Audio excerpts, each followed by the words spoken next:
Call me Mary. I remember walking into that party, feeling like a complete mess. It was just a couple of weeks after Jason, my then boyfriend, decided he had had enough of us. It's not you, it's me, he said, the same old tired line. So there I was, drowning my sorrows in a glass of cheap wine, surrounded by couples looking all happy and in love at our friends' get-together. I felt out of place, like a sore thumb sticking out in a sea of bliss. Enter Alex. I hadn't noticed him until he was right beside me, his sudden appearance pulling me out of my gloomy thoughts. Looked like you could use some company, he said, his voice smooth, with a hint of something I couldn't quite place. I remember looking up, ready to give him a piece of my mind, but the words died on my lips. There was something disarmingly honest in his gaze that made me pause. Company, or a distraction? I retorted, my tone sharper than I intended. I was in no mood for small talk or flirting. Whichever you need more, he shot back with a grin that was both infuriating and charming at the same time. It was the first time in weeks that I found myself genuinely smiling, despite my best efforts to stay miserable. We spent the rest of the evening talking about everything and nothing. Alex had a way of making the mundane interesting and the heavy stuff seem lighter. He didn't pry into why I was upset, nor did he offer any unsolicited advice. He just was there, making me laugh and forget about the heartache, if only for a few hours. As the party winded down, he offered to walk me home. It's late, and the streets aren't exactly friendly at this hour, he said, a note of concern in his voice that felt comforting. I hesitated for a moment, my mind screaming at me that it was a bad idea to walk alone with a guy I had just met. But then, looking into his eyes, I felt an inexplicable trust. Alright, but if you try anything funny, I swear I'll scream, I warned him, half joking, but also dead serious. Alex threw his head back and laughed, a sound that was unexpectedly delightful. Fair enough. I promise to be the perfect gentleman, he said, offering me his arm in an exaggeratedly gallant gesture. That walk home was the beginning of everything. We talked about our jobs, our families, our dreams, and our disappointments. Alex worked in IT, a geek at heart with a passion for old-school video games and a knack for fixing just about anything. I told him about my job in marketing, how I loved the creativity it allowed me but hated the office politics. By the time we reached my apartment, I didn't want the night to end. There was something about Alex that felt right, like a puzzle piece I didn't know I was missing. Thanks for tonight. I needed it more than I thought, I admitted, feeling a twinge of vulnerability. Anytime, Alex said, his voice soft. And hey, if you ever need a partner in crime or just someone to vent to, you know where to find me. And I did. In the days and weeks that followed, Alex and I grew closer. Our initial banter turned into deep conversations, and the more I got to know him, the more I liked him. He was caring and attentive, always there when I needed a shoulder to lean on or a laugh to brighten my day. It wasn't long before our friendship blossomed into something more. Looking back, I can hardly believe how quickly things progressed. But with Alex, everything felt easy, natural. It was as if we were meant to find each other that night, to heal each other's wounds and build something new together. The day he asked me to be his girlfriend, he did so with a clumsiness that was utterly endearing. So, I'd been thinking, which is always a dangerous thing, he started, scratching the back of his neck nervously. But I really like you, more than I've liked anyone in a long time. And I was hoping, maybe, you'd feel the same way? I remember laughing, not at him, but at the absurdity of the situation. After all the heartache and disappointment, I had found someone who made me feel alive again. I do, Alex. I really do, I said, and the smile he gave me in return was everything. The honeymoon phase, they say, doesn't last forever. But when the shift came for Alex and me, it hit like a freight train. I'd come home from work, bone-tired from the day's grind, only to find Alex sprawled on the couch, eyes glued to the TV, surrounded by a day's worth of mess. At first, I brushed it off, chalking it up to bad days or just a man's typical disregard for clutter. But as days turned into weeks, and weeks into months, the pattern held. One evening, after a particularly long day, I walked in to find the living room looking like a disaster zone. "Seriously, Alex?" I couldn't keep the frustration out of my voice as I kicked a path through scattered shoes and gym bags. "You've been home for what, 4 hours? And the place looks like this?" Alex barely glanced up from his game. "What's the big deal?" "It's just a bit of mess," he replied, his tone dismissive. "A bit? You call this a bit?" My patience was wearing thin. "I've been at work all day, and I come home to this. It wouldn't kill you to tidy up a bit, would it?" He shrugged, a gesture that made my blood boil. "I work too, you know. Why should I spend my free time cleaning?" "Because you live here," I shot back. "It's called being an adult, Alex. Taking responsibility." His response was to turn up the volume on the TV, effectively ending the conversation.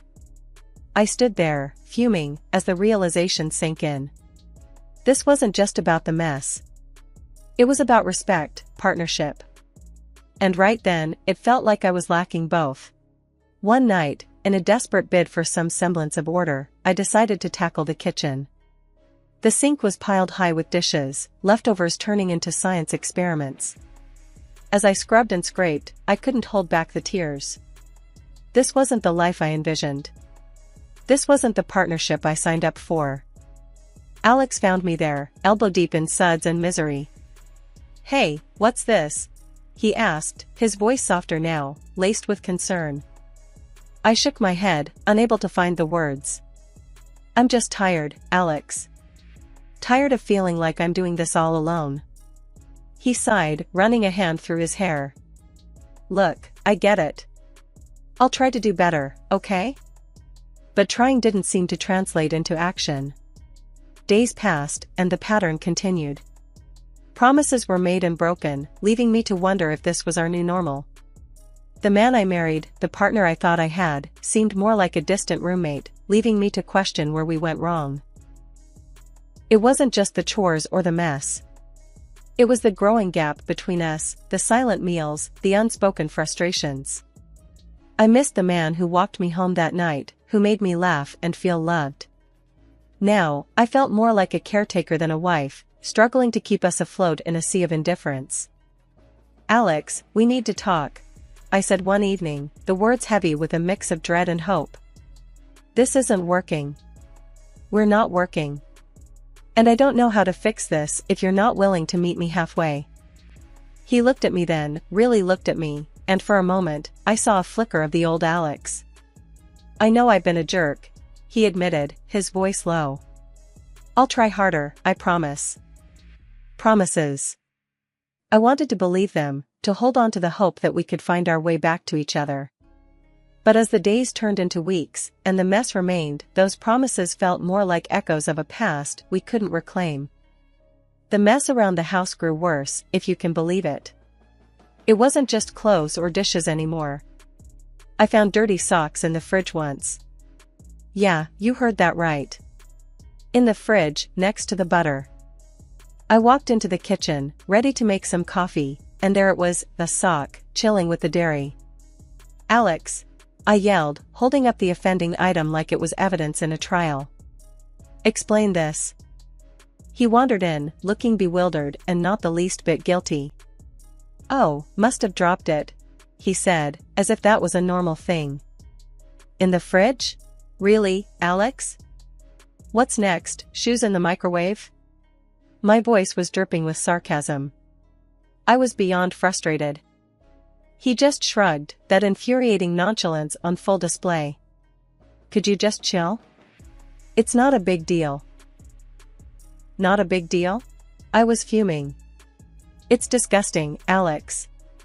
Your stuff is everywhere. It's like living in a dumpster." He rolled his eyes, turning to leave. "You're making a mountain out of a molehill. Just pick it up if it bothers you so much."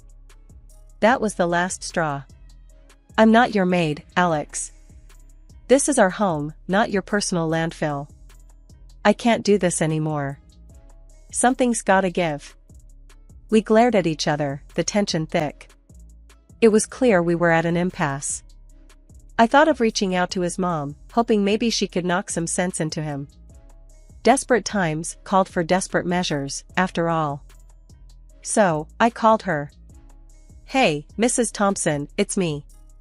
I don't know what to do about Alex. The mess, the disrespect. I'm at my wit's end." There was a sigh on the other end. "Honey, Alex has always been a slob. I cleaned up after him his whole life. I thought he'd change for you." Her words were like a punch to the gut. "So, what, I'm just supposed to deal with it? Clean up after a grown man because he never learned to do it himself? It's just how he is. He needs someone to take care of him, like I did. Now it's your turn, I suppose." My heart sank. I didn't sign up to be his caretaker. I thought we were partners. She was sympathetic but firm. "You're going to have to talk to him, dear. Lay down the law or something." That's what I should have done years ago. Hanging up, I felt no better. If anything, I felt more alone.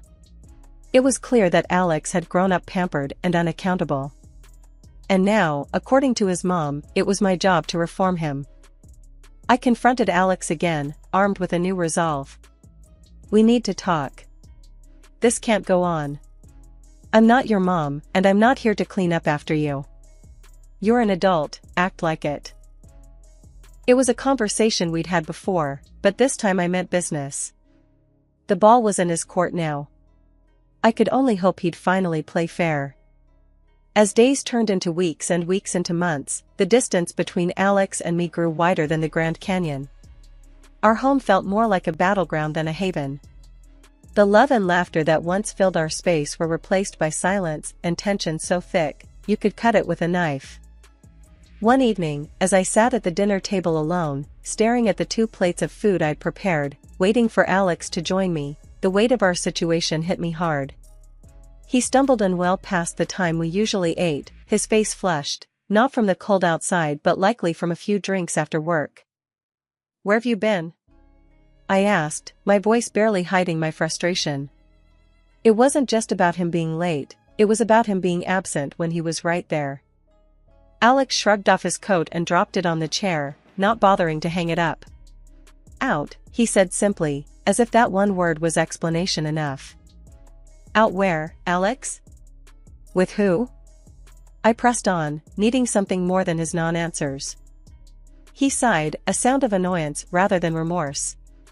"Just out with the guys from work. You know how it is." I didn't, actually. Our once shared experiences and stories had turned into his life and my life, with a chasm between. We used to go out together, remember? We had friends, a social life together. Now, it's like you're living a whole separate life. He finally looked at me, his eyes not meeting mine. "I just needed some space, okay? You're always on my case about something. The cleaning, the dishes, being home on time. Can't a guy catch a break?" His words stung, not because they were entirely untrue, but because they underscored how far apart we drifted. "A break?" I echoed, my voice rising despite my attempt to keep calm. "I'm not your warden, Alex. I'm your wife. Or at least, I thought I was. Partners give each other breaks, they don't take breaks from each other." Alex didn't respond. He just moved past me, heading for the fridge to grab a beer, as if that could solve everything. I watched him, a man I no longer recognized, and wondered how we got here. How did the man who once walked me home in the rain, who made me laugh until my sides hurt, become a stranger in his own home? "We're not okay, Alex," I said, the realization hitting me hard. "We're not okay, and I don't know if we can fix this." He paused, beer in hand, and for a moment, I thought I saw a flicker of the old Alex, the one who cared, who fought for us. But then he shrugged, a gesture that had become all too familiar. "Maybe you're right. Maybe we're not okay." His agreement should have been a relief, an acknowledgement of our problems. But instead, it felt like a door closing, a silent confirmation that we were too far gone to find our way back to each other. I used to hate the idea of business trips, preferring the comfort of home over the sterile environment of hotel rooms. But as the rift between Alex and me widened, those trips became my sanctuary. Escaping the constant tension and the cold silence that had settled over our house was a relief. I'd brace myself every time I returned, expecting to walk into the aftermath of a tornado. Surprisingly, each time I came back, the house was spotless, which was the last thing I expected given Alex's usual disregard for cleanliness. The first couple of times, I was genuinely pleased, thinking maybe Alex had finally decided to pull his weight around the house. "Did you clean up all this?" I asked, unable to hide my shock and a flicker of hope that maybe, just maybe, we could turn a new leaf. Alex just shrugged, an all too familiar, nonchalant gesture that irked me. "Yeah, figured it's the least I could do," he said, but his tone was off, too casual, like he was brushing off more than my question. Something didn't sit right with me, but I pushed it aside, grateful for the clean space, but unsettled by the sudden change. It was after another trip, coming home to the same uncharacteristically clean house, that curiosity got the better of me. I decided to thank the person I thought responsible, his mother. "Mrs. Thompson, thanks for cleaning up the house." "I didn't expect it, but it was a lovely surprise," I said, hoping to convey my genuine appreciation. Her confusion was a slap in the face. "Clean your house? Dear, I haven't been over in months. Alex should be taking care of his own mess, not you or me," she said, her tone a mix of surprise and a bit of annoyance. My heart sank, and a cold realization crept in. Confronting Alex didn't take long after that. "Your mom didn't clean." "So, who did?" "Because it sure wasn't you," I demanded, my patience wearing thin, tired of the lies and the evasiveness. Alex squirmed under the pressure, his usual confident demeanor crumbling. "Look, it's not what you think," he started, but his voice was too hesitant, guilty. I pressed on, needing the truth more than I needed to breathe. "Who's been cleaning our house, Alex?" "Because it's obviously someone." The admission came too quietly, laced with shame.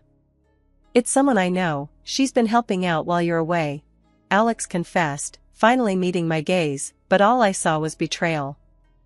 "A someone you know? You mean a mistress? You're cheating on me, and her token of affection is cleaning our house?" The absurdity of the situation would have been laughable if it weren't so tragically pathetic. He tried to defend himself, the words fumbling out in a messy spill.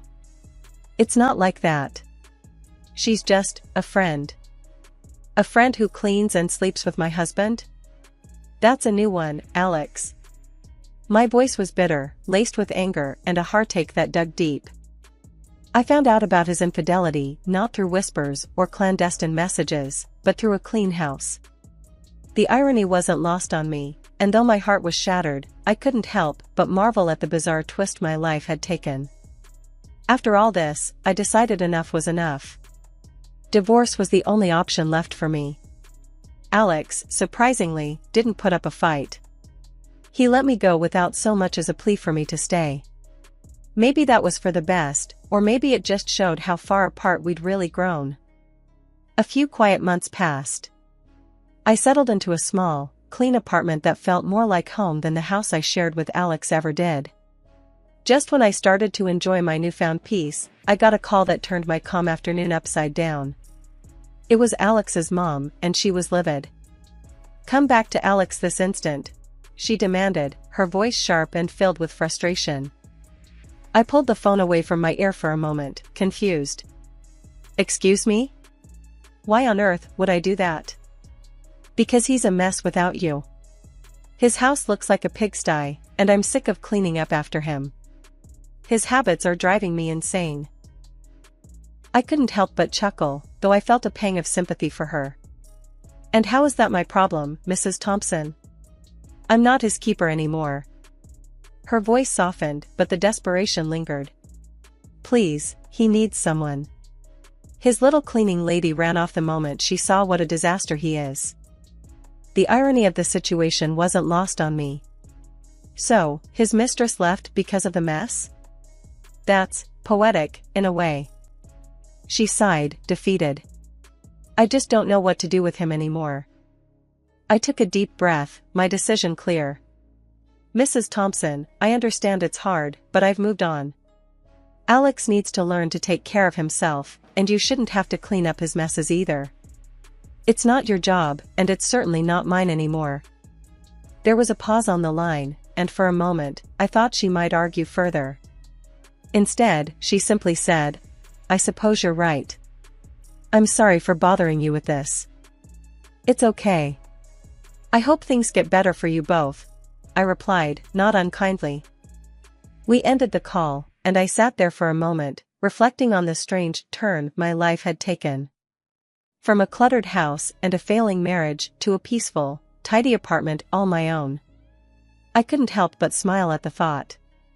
Leaving Alex was the best decision I'd ever made, not just for my sanity, but for my soul. 6 months of silence passed since I walked away from Alex and that chapter of my life. Then, out of the blue, I remembered I had left something important at his place. With a sigh, I decided to retrieve it, thinking it'd be a quick in and out. Standing at the front door of the house we once shared, I knocked, waiting for any sign of life. Nothing. I used my old key to let myself in, not prepared for the scene that greeted me. The house was a disaster zone, garbage everywhere, the air thick with the stench of neglect. What the? I muttered, covering my nose with my sleeve. I called out for Alex, but the silence was my only answer. Concern growing, I checked the house and found him in the bedroom, looking like he hadn't moved in days, surrounded by filth. Alex! I yelled, shaking him gently. He was barely responsive, a shadow of the person he once was. Without hesitation, I dialed for an ambulance and the police, explaining the situation as best I could. When they arrived, I stepped back, watching as they took over, taking Alex to the hospital. As I waited outside, Alex's mom arrived, her face set in a familiar stoic mask. The police explained her son's condition to her, and her response was cold, detached. He's an adult. His choices, his consequences, she said, her voice devoid of any maternal warmth. I couldn't believe her indifference. He could have died in there, I said, anger and disbelief mixing in my voice. She just looked at me, as if I was a stranger speaking a foreign language. Not my responsibility, she stated flatly, turning away to talk to the officers. Standing there, watching the scene unfold, I felt a mix of emotions. Sadness for Alex, anger at his mother, relief that I had moved on. But above all, I felt a sense of closure, knowing that I had done the right thing by leaving when I did. This was no longer my life, my mess to clean up. I had my own path to follow, one that led away from this chaos and towards a future I was still writing. After everything that went down, I found out Alex was placed in a psychiatric hospital. Turns out, he had a progressive mental disorder that made him act the way he did with all that mess and his lack of cleanliness. Hearing that news hit me hard, way harder than I expected. Despite all the hurt and chaos, I couldn't help feeling sorry for him. So, I decided to visit him, even if his own mom couldn't be bothered. The hospital was stark and sterile, a far cry from the cluttered home we used to share. I met with his doctor, a kind man who seemed genuinely concerned for Alex. His condition's advancing faster than we hoped, he told me, his voice heavy with regret. At this stage, there's not much anyone can do except make sure he's comfortable and safe. I nodded, feeling a lump in my throat. And his mom? Does she come by? I asked, already knowing the answer. The doctor shook his head. Haven't seen her. It's tough, patients like your ex-husband, they need all the support they can get. I left the hospital with a heavy heart. Alex's mom hadn't changed a bit, still as cold and distant as ever. It was clear she had washed her hands of him, leaving him to face his demons alone. I couldn't help but wonder if things would have been different if she'd shown him a bit more love, a bit more care. As for me, life moved on. I found peace in my little apartment, a place I could call my own without any reminders of the past. I started anew, building a life that was entirely mine, free from the shadows of what used to be. My visits to Alex became less frequent, not because I didn't care, but because I realized it was time for me to let go and heal. I often thought about Alex, hoping he found some semblance of peace in his own mind. As for his mother, well, I hoped one day she'd realize the mistake she made in abandoning her son when he needed her the most. But that was a journey she had to make on her own.